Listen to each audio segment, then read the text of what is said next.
하나님께서 오늘 우리에게 주신 말씀은 요한복음 18장 35절로부터 38절 말씀입니다. 빌라도가 대답하되 내가 유대인이냐? 네 나라 사람과 대제사장들이 너를 내게 넘겼으니 네가 무엇을 하였느냐? 예수께서 대답하시되 내 나라는 이 세상에 속한 것이 아니니라. 만일 내 나라가 이 세상에 속한 것이었더라면 내 종들이 싸워 나로 유대인들에게 넘겨지지 않게 하였으리라. 이제 내 나라는 여기에 속한 것이 아니니라. 빌라도가 이르되 그러면 네가 왕이 아니냐? 예수께서 대답하시되 내 말과 같이 내가 왕이니라. 내가 이를 위하여 태어났으며 이를 위하여 세상에 왔나니 곧 진리에 대하여 증언하려 함이로라. 무릇 진리에 속한 자는 내 음성을 듣느니라 하신대 빌라도가 이르되 진리가 무엇이냐 하더라. 이 말을 하고 다시 유대인들에게 나가서 이르되 나는 그에게서 아무 죄도 찾지 못하였노라. 아멘. 평생토록 교회를 나가본 적이 없고 그저 돈을 많이 벌어서 그 돈 쓰면서 사는 것이 즐거운 욕심 많은 노인이 있었습니다. 가까이 동네에 살고 있었던 목사님이 우연히 그분을 몇 번 보았고 또 교회에 주보도 나눠주면서 전도를 했습니다. 그래서 한 번은 교회를 나왔다는 거예요. 그때 목사님을 통해 하나님의 나라 천국에 대한 설교를 들었습니다. 자, 그런데 부인은 다음 주부터 교회에 나오는데 남편인 이 욕심 많은 노인은 교회에 도통 나오지 않습니다. 그러다가 시간이 또 많이 지나고 이 노인이 병이 들어 거의 죽게 되었습니다. 어느 날 아내가 밖에 나갔다 돌아와서 보니까 이 남편 노인이 큰 소리로 하나님께 기도하더랍니다. 정말 하나님도 모르는 그런 사람이 어떻게 저렇게 아파서 죽게 되니까 그래도 하나님께 기도하는가 보다 했던 거예요. 기도하는 내용을 들어보니까 하나님, 저는 정말 굉장한 구두쇠입니다. 사람들에게 악한 일도 많이 했습니다. 저는 천국 갈 자격도 없는 나쁜 놈입니다. 그러니 제발 이 세상에 그대로 살게 해주십시오 하더랍니다. 누군가는 이 세상이 너무 좋아서 예수님이 말씀하시는 하나님의 나라 천국에 대해 전혀 관심 없는 분들이 있습니다. 죽어서 가는 천국보다는 살아있는 지금을 더 길게 해주시기를 간절히 바라고 이왕이면 이 땅에서 영원히 살 방법은 없을까? 만약에 그렇지 못하더라도 어떻게 해서라도 이 땅에서 마음껏 즐기며 살자는 거예요. 알고 보면 하나님의 나라 천국을 믿지 못하는 겁니다. 13세기 이탈리아의 유명한 탐험가였던 마르코 폴로, 그 당시 미지의 세계였던 중국에 가서 중국에 17년 동안 살았지요. 그 뒤에 조국으로 돌아와서 그 유명한 동방견문록이라는 책을 썼습니다. 그런데 그가 임종하게 되었을 때 그의 친구들이 찾아와서 정말 진지하게 물었답니다. 자네는 그 책에서 도무지 우리가 믿을 수 없는 이야기들만 잔뜩 기록해 놓지 않았나? 이제라도 진실을 밝혀주면 좋겠네. 그 책의 모든 내용은 자네가 상상으로 꾸며낸 것이지? 그 말에 마르코 폴로는 이렇게 말했다 하죠. 아닐세. 내가 책에 쓴 것은 모두 진실이라네. 그리고 사실 나는 내가 보고 겪은 것의 절반도 책 기록하지 못했다네. 사랑하는 성도 여러분, 내가 가보지 않았으니 그런 것이 어디 있겠는가 싶은 것이 이 땅에 사는 사람들의 마음이죠.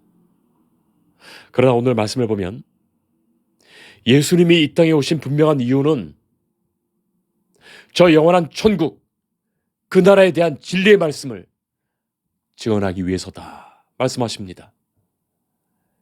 그리고 그 진리에 속한 사람이 주의 음성을 분명히 듣습니다. 우리가 이미 보았지만 요한복음 3장에서 예수님은 당신을 찾아온 니고데모에게 거듭난 사람이 하나님의 나라를 분명히 본다 말씀하셨고 거듭나야 하나님 나라에 들어갈 수 있다 말씀하셨습니다. 그리고 요한복음 14장에서 예수님은 제자들에게 내 아버지의 집에 거할 곳이 많도다. 내가 너희를 위하여 거처를 예비하러 가노니 가서 너희를 위하여 거처를 예비하면 내가 다시 와서 너희를 내게로 영접하여 나 있는 곳에 너희도 있게 하리라 말씀하셨지요. 우리를 사랑하시는 예수님을 믿고 따르는 사람이라면, 그리고 주님의 몸된 그 교회의 지체로 교회된 사람이라면 예수님의 이 말씀을 듣고 믿고 소망하며 살아갈 것이에요. 그것이 교회된 성도들, 우리들의 남은 사명이 될 것입니다. 예수님께서 십자가 지시기 전에 빌라도 앞에서 마지막 신문을 받는 장면이 오늘의 말씀입니다. 복음서를 종합해서 보면 예수님은 밤새 이곳저곳 법정에 끌려다니셨습니다. 이미 안나스에게 끌려갔었고, 또 가야바에게 끌려갔었고, 다시 헤롯에게 끌려갔었고, 다시 가야바에게로, 그리고 이제 마지막으로 로마 총독인 빌라도에게 가서 신문을 받습니다. 아니, 죄를 지은 사람이 있다면 정식으로 그 사람을 재판정에 세워서 판결해서 실형에 처하면 그만입니다. 아니, 왜 그런데 이렇게 밤새도록 사람을 이리저리 끌고 다닌 것입니까? 그 자체로 이미 이 법정이 모순이고 합당하지 않습니다. 그 누구도 예수가 확실히 십자가에 죽어야 할 죄인이라고 단정할 수 없었기에 이리저리 돌리다가 이제 마지막에 빌라도에게 넘겨서 예수를 로마에 반역하는 정치범으로 실형을 내려 십자가에 못 박아 죽이게 하는 거예요. 요한복음 11장 45절 이하를 보면 대제사장들과 바리새인들이 공회를 모아서 예수를 죽이고자 모의했습니다. 53절 말씀 보면 이날부터는 그들이 예수를 죽이려고 모의하니라 기록하죠. 이미 죽이려고 모의했고 예수를 붙들어 놓고서 사형의 합법적 명분을 찾으려 했던 거예요. 자, 그러니 이 재판은 공정하지 못합니다.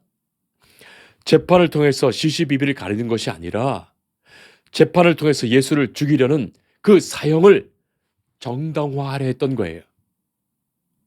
그리고 재판은 대낮에 공개적으로 이루어져야 하는데 낮에는 혹시 예수를 따르는 무리가 어떻게 행동할지 모르니 낮이 되기 전에 신속히 결정을 내리고 십자가에 달려고 일을 진행시킨 거예요.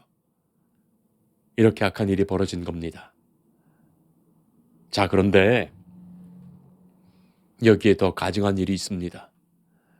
우리가 읽지 않았지만 28절 말씀 보면 그들은 더럽힘을 받지 아니하고 유월절 잔치를 먹고자 하여 관정에 들어가지 아니하더라. 이 관정은 지금 빌라도의 재판장입니다.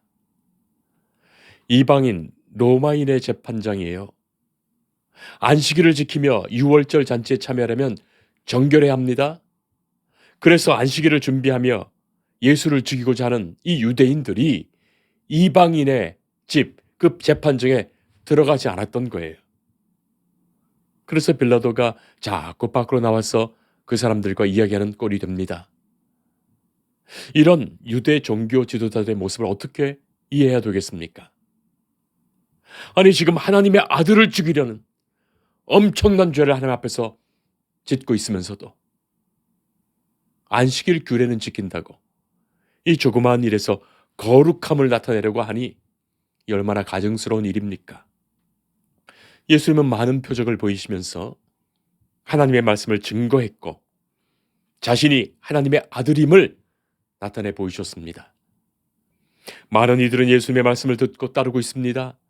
만약 예수가 유대교의 율법으로 정말 죽어야 할 죄인이었다면 유대인들이 돌을 던져서 죽이면, 그리고 그 시체 위에 돌무더기를 쌓아놓으면 됩니다. 그것이 유대 사람들의 법이에요. 나중에 스데반도 그렇게 죽이지 않았습니까? 자, 그러니 자기들도 아는 거예요. 율법대로 죽이고 싶지만 사실 예수님이 율법을 어긴 것이 아니에요. 율법에 담긴 하나님의 마음을 너무나도 진짜로 말해서 자기들의 위선이 그렇게 드러나게 되니까 그것을 스스로 견디지 못했던 거예요. 그 옛날 애굽의 바로처럼 진리의 말씀 앞에서 마음이 강팍해진 겁니다. 완악해진 거예요. 자, 그래서 율법으로는 예수님의 죄를 확정하지 못하니까 예수를 빌라도에게 넘겨준 거예요. 율법으로 정죄할 수 없으니까 세상의 법으로 뒤집어 씌우는 거예요. 그래서 이 문제를 자신들 유대인들이 아니라 로마인의 손에 슬쩍 떠넘겨서 정치적으로 해결하려고 했던 거예요. 예수가 로마를 무너뜨리고 자기의 나라를 세우려 한다는 반역죄를 씌워서 말입니다. 지금 빌라도의 입장에서는 참으로 황당하지요? 정말 예수가 도무지 그런 것인지 확신이 서지 않습니다. 예수가 로마에 저항하고 로마를 무너뜨리려고 한다면 무슨 군사적 준비가 있어야 되는 것 아니겠습니까? 뭐 군대라도 어디에서 몰래 키우고 있고 무기라도 준비하고 뭔가 있어야 되는 것 아니겠어요? 그러니 이 법정에서 빌라도는 곤란한 지경에서 예수를 신문하여 묻게 됩니다. 나는 유대인이 아니다. 그런데 너의 나라 사람들과 대제사장들이 너를 내게 넘겼다. 도대체 내가 무엇을 한 것이냐? 그렇게 물었어요. 빌라도는 유대인이 아니니까 유대인의 종교법이나 풍속의 일로 너를 판단하지 않는다 한 것이에요. 정말 로마를 무너뜨리려 이 나라에 반역이라도 일으키고 너의 나라를 이곳에 세우려 하는 것이냐 물었던 겁니다. 자, 여기에 예수님은 오랜 침묵을 깨시고 한마디 하시죠. 법정 내내 끌려다니시며 다른 어떤 변명도 없으셨던 예수님이 하신 말씀이에요. 내 나라는 이 세상에 속한 것이 아니니라. 만일 내 나라가 이 세상에 속한 것이었다면 내 종들이 싸워 나로 유대인들에게 넘겨지지 않게 하였으리라. 이제 내 나라는 여기 속한 것이 아니니라. 도대체 이 말이 무슨 말입니까? 예수님이 말씀하시는 나라는 이 땅에 세우는 나라가 아니에요. 만약에 예수님이 이 땅에 당신의 나라를 세우려고 군사들을 모집하고 훈련시켜 무장하였더라면 그 종들 군사들이 처음부터 유대인들에게 잡혀 이 곤욕을 당하도록 예수님을 그냥 두지 않았을 겁니다. 내 나라는 이 땅에 속하지 않았다 말씀하신 겁니다. 예수님은 이 땅에 나라를 세우려 하지 않았습니다. 그러나 이 오해는 지금까지도 계속되는 거예요. 이 땅에 새로운 유토피아의 나라를 세우겠다는 모든 인간적인 노력과 열망은 지금까지도 계속되는 거예요. 그렇게 세운 나라가 실은 가톨릭의 바티칸이에요. 그 종교의 황제로 교황이 있는 거예요. 나라를 세우고 있습니다. 또 개신교의 칼빈도 스위스 제네바에 신성국가를 세우려다가 얼마나 많은 죄악에 휩쓸렸습니까? 그리고 지금도 곳곳에서 종교를 이용해서 표를 얻으려고 성시화한다고 말하는데 역사와 신학의 무지한 목회자들이 그것에 동조하는 거예요. 그것이야말로 예수님의 복음을 왜곡하는 것이고 예수님이 가지고 오시는 하나님의 나라를 잘못 이해한 거예요. 만약에 예수님께서 그런 거 하시려 했다면 예수님은 하늘의 군대라도 동원해서 로마 제국을 무너뜨리셨을 겁니다. 왜 예수님이 그렇게 하시지 않고 가르치지 않은 길을 인간들은 지금도 예수님의 이름으로 가려는지 유토피아니즘이 지금도 계속되고 있는 거예요. 이 땅에 하나님의 나라, 천국을 건설하겠다는 말이 사람들 귀에는 너무나 듣기 좋지만 정의로운 나라가 세운다니. 그러나 주께서 가져오시는 나라와 먼 것입니다. 최근에 한 연구소의 발표에 따르면 지금 새로 태어나고 자라는 아이들이 이전 세대의 어른들과는 달리 지능, IQ가 상당히 떨어진다는 거예요. 생각하고 기억하고 연산하고 추리하는 능력이 상당히 떨어진다는 거예요. 그 이유가 스마트폰에 있다는 겁니다. 이제는 스마트폰에 다 있으니까 또 인공지능에게 물어보면 되니까 스스로 생각하지 않습니다. 그러다 보면 차라리 인공지능이 예수님에 대해 더 잘 알고 예수님에 대한 믿음을 더 진지하게 가질 것 같아요. 태어났을 때부터 냉장고가 있고 이마트가 있는 것을 본 아이는 모든 것이 냉장고 안에 있다고 생각하는 거예요.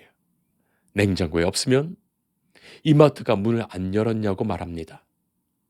요즘 태어난 아이들은 이 조그만 스마트폰에 모든 것이 있는 것을 보면서 경험하면서 자라죠.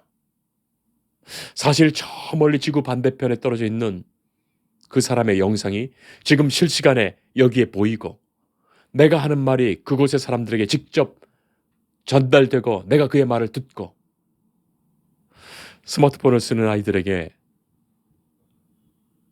그게 지금은 너무나 당연하죠. 어렸을 때 우리는 상상도 못하던 일인데 말입니다. 어떻게 이 조그마한 것에서 그 멀리 있는 이들이 다 보이고 전해진단 말입니까? 하나님이 온 세상과 물질의 세상 속에 숨겨놓으신 하나님의 힘들. 물리학적으로 말하면 양자역학의 비밀을 인간이 조금이라도 알게 되고 그것을 응용해서 이런 일이 가능한 것인데 인간은 단지 눈에 보이는 스마트폰이 이런 것을 다 할 수 있는 당연한 것으로 여기고 하나님 없이도 살아가니 말이죠. 스마트폰 없이는 못 사는 존재가 되니 말입니다. 인간이 태어났을 때 이미 하늘이 있고 태양이 있고 별들이 있고 공기가 있고 물이 있고 곡식이 자라고 사시사철이 있으니까 저절로 다 있는 것으로 생각하는 거예요. 부모도 있으니까 원래 마땅히 나를 위해서 저절로 다 있는 것처럼 생각하는 거예요. 곧 자기 경험의 세계에 갇혀 있는 거예요. 자기 우물에 사는 거예요. 빌라도는 예수님의 말씀을 조금도 알아듣지 못합니다. 당시의 지식인 높은 권세를 가진 빌라도도 자기 경험의 세계에 빠져서 조금도 알아듣지 못합니다. 빌라도가 하도 답답해서 엉뚱한 질문을 하죠. 그런데 오늘 우리들에게는 너무나 중요한 질문이에요. 빌라도가 묻지요. 그러면 네가 왕이 아닌 것이냐? 빌라도는 그 나라를 전혀 이해하지 못합니다. 그러니 그렇게 물었어요. 그런데 예수님의 대답은 내가 왕이다 말씀하십니다. 그래서 결국 빌라도는 예수님이 죄 없다 생각하더라도 왕이 되려는 자라고 정치범으로 예수님을 십자가에 어쩔 수 없이 처형하게 되는 거예요. 그리고 19장 19절 보면 빌라도가 예수의 십자가 위에 유대인의 왕이라고 붙이는 겁니다. 또 그것을 보고서 유대인 대제사장들은 유대인의 왕이라 쓰지 말고 자칭 유대인의 왕이라 쓰라 했던 거예요. 사랑하는 성도 여러분, 하나님의 나라는 하나님이 통치하시는 나라입니다. 지금 예수님은 당신이 왕이라고 말씀하시어 당신이 하나님이 보내신 분 하나님이심을 말하신 거예요. 빌라도는 전혀 모르고 유대인의 종교자들은 아는 듯해도 외면합니다. 그러나 하나님 나라의 백성들, 하나님의 자녀들, 예수님을 믿고 따르는 교회는 분명히 알고 있습니다. 그 나라와 그 나라를 다스리시는 예수가 우리의 왕이심을 말입니다. 그 나라의 왕이신 예수님이 우리를 다스리십니다. 지금도 영적으로 우리를 만나시며 그의 말씀으로 우리를 다스리시는 거예요. 오직 그 말씀을 즐거워하며 순종하며 기뻐하는 자들은 천국 백성, 하나님의 백성으로 살 것입니다. 왕이신 예수님이 가져오시는 나라, 이것이 복음입니다. 교회는 그 진리의 말씀 안에서 참 자유를 얻고 참 생명을 얻으며 구원을 얻습니다. 우리는 그 나라에서 영원히 살 것입니다. 기도하겠습니다.